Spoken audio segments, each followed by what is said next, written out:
सबसे ज्यादा इस संसार में मुश्किल क्या है पता है आपको? मानव देह प्राप्त होना। और ये बात मैं नहीं कह रहा हूं, व्यास मंच पर बैठ के श्रीमद् भागवत में स्वयं भगवान श्री कृष्ण उद्धव को उपदेश करते हुए कहते हैं यही बात। न देहमाद्यम सुलभम सुदुर्लभम प्लवम सुकल्पम गुरु कर्णधारम। अच्छा, एक बात मैं पहले थोड़ी संकेत कर दूं, क्योंकि एक महापुरुष के द्वारा ये कथा हो रही है तो ये कुछ हटके ही होगी। यहां क्रम रह पाना, मुझे क्षमा कीजिएगा, आप महाराज जी टोक देंगे तो फिर मैं सीधी सीधी कथा ही करूंगा, लेकिन जो यहाँ का ऑरा है और जो इसका अब सामने जुगल जोड़ी सरकार संत के चित्र मुझे दिख रहे हैं, महाराज जी का चित्र दिख रहा है, तो निश्चित है कि इस कथा का रुख कहीं और ही होगा। यहाँ वाह तो कोई भाव जो भी आ रहे हैं ना वो अद्भुत ही हैं, इसलिए बहुत ध्यानपूर्वक सुनिएगा। कदाचित ऐसा होता नहीं है, मैं कहीं कथा शुरू करता हूं तो 20-25 मिनट तो मुझको भूमिका बनाने में लगते हैं, पर यहां कथा शुरू हो चुकी है, यहां भाव प्रारंभ हो चुके हैं। तो संसार में सबसे कठिन क्या है? मानव देह प्राप्त होना। देख, 2 जय जयकार करा के चल दिए अद्भुत है महाराज जी भी। जैसे अकेले ठाकुर जी ने गिरिराज जी उठाए ना, वैसे ही हैं जो पूरी कथा उठाएंगे।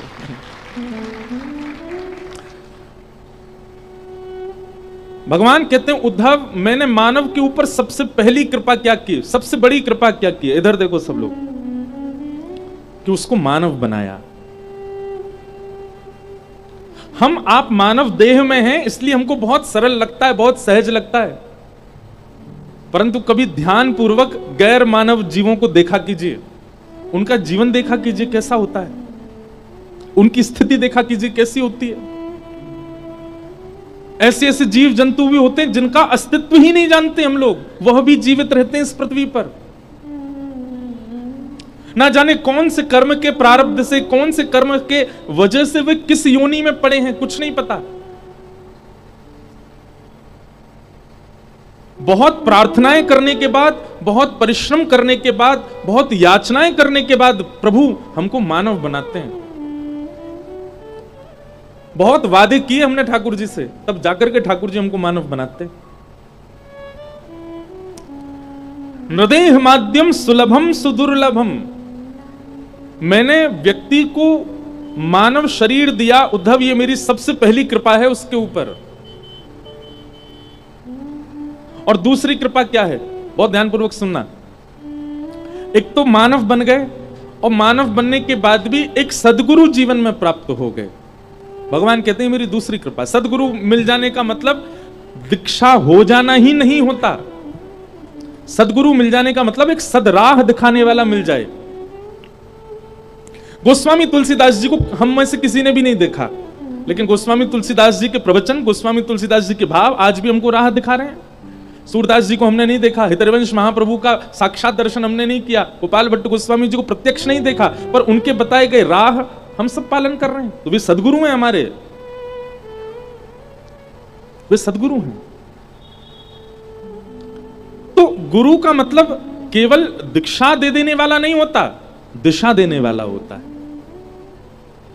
भगवान कहते हैं कि पहला तो मैंने तुमको मानव बनाया, ये मेरी सबसे पहली कृपा, और दूसरा तुम्हें गुरु की वाणी पर विश्वास होने लग जाए, ये मेरी दूसरी कृपा है। यह भी भगवत कृपा से ही होता है कि आपको किसी सद्व्यक्ति की बातें अच्छी लगने लग जाएं, आपको किसी के सद्भाव इतने अच्छे लगने लग जाएं कि आप उनका पालन करने लगो बिना किसी के रोक टोक के।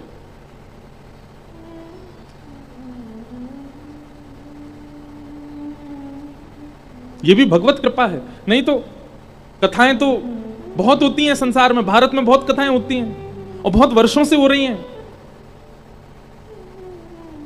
पर आपकी भावना किसी को सुनने की बन जाती है, किसी को डट करके उसका आस्वादन करने की बन जाती है। यह भी भगवत कृपा से ही होता है। अपनी कमर कभी कभी थपथपाया कीजिए अगर आपकी कथा में रुचि बनती है तो। क्यों?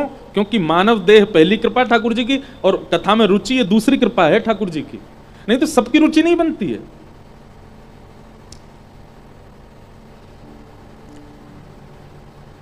भगवान कहते हैं उद्धव, पहली कृपा मैंने मानव बनाया, दूसरी कृपा मैंने सदगुरु और सदराह दिखाने वाले सदग्रंथ दिए और उनका वो पालन करने लगा। और तीसरी कृपा, मयानुकूलेन नभस्वतेरितम पुमान भवाब्धिम न तरेत्स आत्मा। भगवान कहते हैं इन दो के पश्चात वह मेरा भजन करने लग जाए, मेरी प्राप्ति के लिए यत्न करने लग जाए। आप सबको आवाज आ रही है हमारी? ज्यादा गूंज तो नहीं रही है? थोड़ी गूंज है यहाँ पे, तो आप लोगों को शब्द समझ आ रहे हैं ना? बस ध्यान से सुनना। भगवान कहते हैं मानव बन जाना पहली कृपा, सदगुरु की दिशा पर चलने लग जाना दूसरी कृपा, और इन दोनों के माध्यम से मेरी प्राप्ति के यत्न करना, यह भी वो अपनी इच्छा से नहीं कर सकता, मैं चाहूंगा तो ही वो मेरी प्राप्ति के लिए आगे बढ़ेगा। श्रीमद् भागवत में प्रसंग आता है कि जब गोपियां रास के लिए जा रही थीं, तो शुकाचार्य जी परीक्षित जी से प्रश्न करते हैं, परीक्षित जी शुकाचार्य जी से प्रश्न करते हैं कि ये गोपियां ठाकुर जी को प्रियतम मानती हैं, जो भगवान निर्विकार हैं, निरीह हैं, उनके प्रति ये प्रियतम की भावना रखती हैं, ये ठाकुर जी से ऐसे प्रेम करती हैं जैसे कोई प्रियतमा प्रियतम से करता है, ये कैसे संभव है? तो वहां पर शुकाचार्य जी महाराज कहते हैं ये गोपियां ठाकुर जी से प्रेम करती हैं, यही नहीं है कि मुता दुख शजब प्रिया, ठाकुर जी भी इनसे प्रेम करते हैं। ठाकुर जी प्रेम नहीं करते तो ये गोपियां कभी नहीं जाती उनके सामने। ठाकुर जी प्रेम करते हैं, इसीलिए मैं कथा में कहा करता हूं, आपको वृंदावन की याद आ रही है, इसका मतलब आपको नहीं आ रही है, श्री जी को आपकी याद आ रही है, इसलिए आपको वृंदावन का स्मरण हो रहा है। अरे सुनाई दे जाए कि ब्रज से इंद्रेश जी आए हैं, आप सब लोग इतनी संख्या में आ गए, तो इसका मतलब ये नहीं है कि इंद्रेश जी कोई कछु सुनावे वारे हैं या उनकी कथा में कछु मिलवे वारो है। निश्चित ही ब्रज की किसी भी अणु वस्तु से भी आपको प्रेम है, तो इसका मतलब ब्रज को आप प्रिय लगते हो, आपको ब्रज प्रिय। ब्रज तो बहुत लोगों को प्रिय लगता है। कहने का अभिप्राय, आपके चित्त में किंचित भी प्रेम ठाकुर जी के प्रति, ठाकुर जी से मिलने का आप यत्न बना रहे हो, ठाकुर जी का हो जाऊं मैं, इसका यत्न यदि आप कर रहे हो, तो इसका मतलब यह है यह भी ठाकुर जी चाहते हैं। नहीं तो यत्न तो बहुत करते हैं, सफल कोई नहीं हो पाता। सफल भी वही होता है जिसको ठाकुर जी चाह रहे हो कि हाँ मेरी प्राप्ति करे। ये तीसरी कृपा है।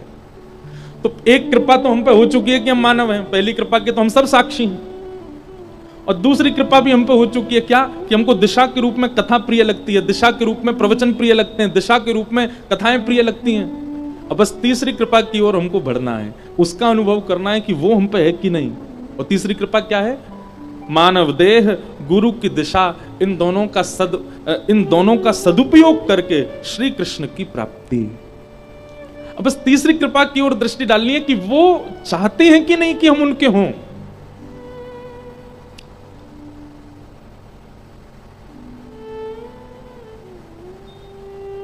तो भैया ये बहुत बड़ी कृपा है ठाकुर जी की, कि मानव देह मिलने के बाद भी, स्वस्थ इंद्रियां मिलने के बाद भी, सर्वगुण संपन्न होने के बाद भी हम ठाकुर जी की भक्ति में लगे हैं, ठाकुर जी के भाव में लगे हैं।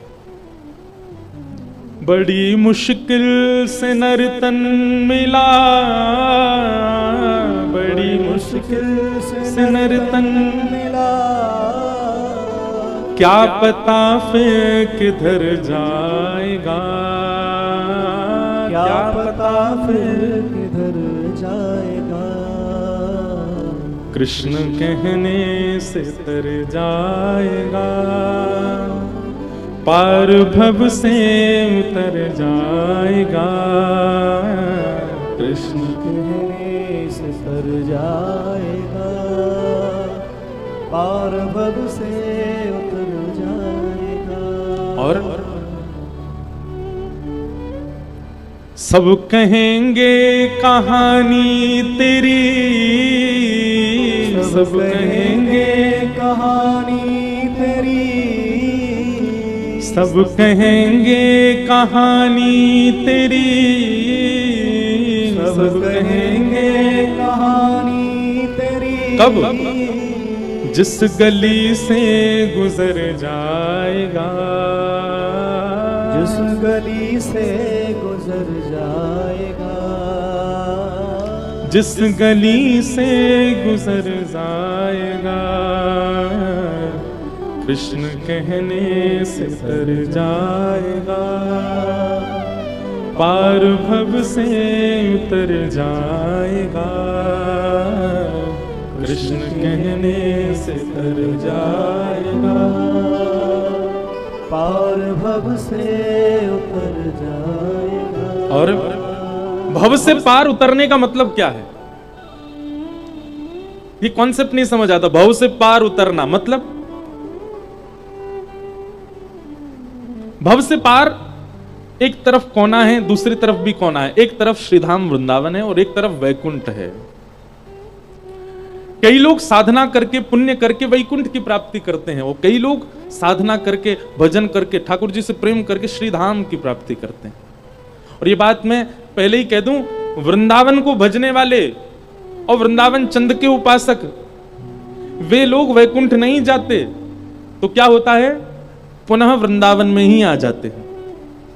वो दिव्य रूप धारण करके, या तो उनकी इच्छा होगी या ठाकुर जी की इच्छा होगी तो जन्म वृंदावन में हो जाएगा, या फिर वो कोई दिव्य रूप धारण करके निज वृंदावन का दर्शन करेंगे। स्वामी श्री हरदास जी महाराज, श्री हितरवंश महाप्रभु, हमारे सूरदास जी, कुंभनदास जी, गोविंद दास, ये लोग कहीं हैं नहीं, ये वृंदावन में ही हैं। आज भी वहीं रहते हैं, आज भी वहीं दिव्य रूप धारण करके नित्य ठाकुर जी का दर्शन करते हैं, नित्य ठाकुर जी को लाड़ लड़ाते हैं। हमें भी उसी श्रृंखला तक जाना है, हमें भी उसी भाव में जाना है, और उसके लिए स्वयं को ऐसा बनाना है कि वृंदावन हमें स्वीकार करे। जैसे कहीं किसी को जॉब करनी हो तो उसको अपना रिज्यूम तैयार करना पड़ता है ना। मैंने इतना एक्सपीरियंस किया, मैंने ये पढ़ाई की, मैं इतना, मेरे को एक्सपीरियंस है, मैं इतना सब कुछ यहाँ काम कर चुका हूँ, ये सब देख करके अच्छी कंपनी आपको जॉब देती है। ऐसे ही वृंदावन के लिए भी एक रिज्यूम तैयार करो। वृंदावन के प्रिय बनने के लायक जो जो साधन हो सके उन सबको करने का प्रयास करो। हरिराम व्यास जी का एक बहुत, हरिराम व्यास जी के जितने भी पद ले लो, अभी 3 दिन पहले श्री हरिराम व्यास जी की सुंदर उत्सव था, उनके जितने पद आप ले लीजिए, सारे पद श्री वृंदावन के लिए ही हैं। हरिराम व्यास जी कहते हैं वृंदावन को भजने वाले को एक काम तो करना पड़ेगा। क्या? कठिन तो बहुत है लेकिन फिर भी सुन लो। हरिराम व्यास जी कहते हैं, कनक कूट कोटिक लगत जिए, भजिए कुंवर कन्हैया, कनक कूट कोटिक लगत जिए, भजिए कुंवर कन्हैया, आतुर वन में व्यास पुकारे, आतुर वन में व्यास पुकारे, है कोई रसिक सुनैया, वृंदावन साचो धन भैया, वृंदावन साचो धन। अच्छा, एक बात है, हमारे वृंदावन के सप्त आचार्यों पर ठाकुर जी ने कृपा की। रूप गोस्वामी के लिए गोविंद देव बन के आए, सनातन गोस्वामी के लिए मदन मोहन रूप में पधारे, मधु पंडित के लिए गोपीनाथ, गोपाल भट्ट जी के लिए राधा रमण, हितरवंश महाप्रभु के लिए श्री राधा वल्लभ, और हरिराम व्यास जी के लिए जुगल किशोर, स्वामी श्री हरदास जी के लिए श्री कुंज बिहारी। लेकिन हरिराम व्यास जी पर थोड़ी कृपा ज्यादा हुई है ठाकुर जी की। क्यों? बाकी जितने भी आचार्य हैं उन्होंने भजन किया, भजन करके ठाकुर जी को पाया, ठाकुर जी मिले सबको।